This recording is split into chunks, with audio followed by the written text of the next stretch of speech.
বন্ধুগণ, 1 নয়, 2 নয়, 3 নয়, 4 নয়, 16 জন টেররিস্ট, আতঙ্কবাদী, সন্ত্রাসবাদী, যে নামেই ডাকুন আপনারা, পাকিস্তানের মাটিতে তাদেরকে গুলিবিদ্ধ করা হলো। আননোন গানম্যান তাদেরকে মেরে দিয়ে চলে গেল। পৃথিবীর সমস্ত মিস্ট্রিগুলোর মধ্যে এটা একটা বড় মিস্ট্রি। আর পাকিস্তানের মাটিতে যে টেররিস্টদের লালন পালন করা হয়, যে আতঙ্কবাদীদের আতুর ঘরকে লালন পালন করা হয়, তাদেরকে কে গুলিবিদ্ধ করছে। এবং একদিন 2 দিনের ঘটনা নয়, গত 2 বছর ধরে এই ঘটনা ঘটছে। যেসব নামগুলো আছে, বেশিরভাগ নাম লস্কর-ই তৈয়বার, জৈশ-ই মোহাম্মদের, হরকতুল আনসারের বা হিজবুল মুজাহিদিনের।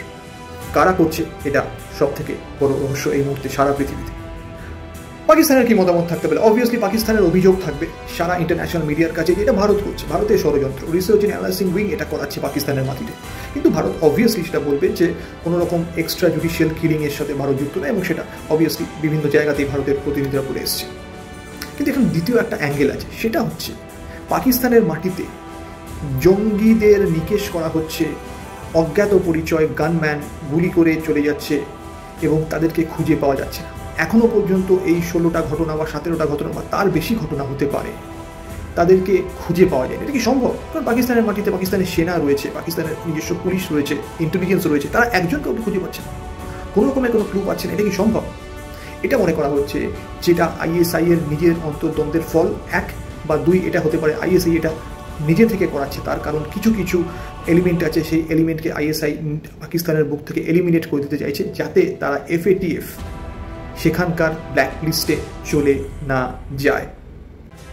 এখন FATFটা কি যারা জানেন না তাদের জন্য বলছি, তাদের কাজই হলো ফাইন্যান্সিয়াল অ্যাকশন টাস্ক ফোর্স হিসেবে সারা পৃথিবীর টেরর ফান্ডিংটাকে দেখা, কোথায় কী হচ্ছে একটা ওয়াচডগ হিসেবে কাজ করা। পাকিস্তান কিন্তু দীর্ঘদিন গ্রে লিস্টে ছিল, পাকিস্তান ব্ল্যাক লিস্টে চলে যেতে পারতো, ভবিষ্যতেও হয়তো কখনো যাবে।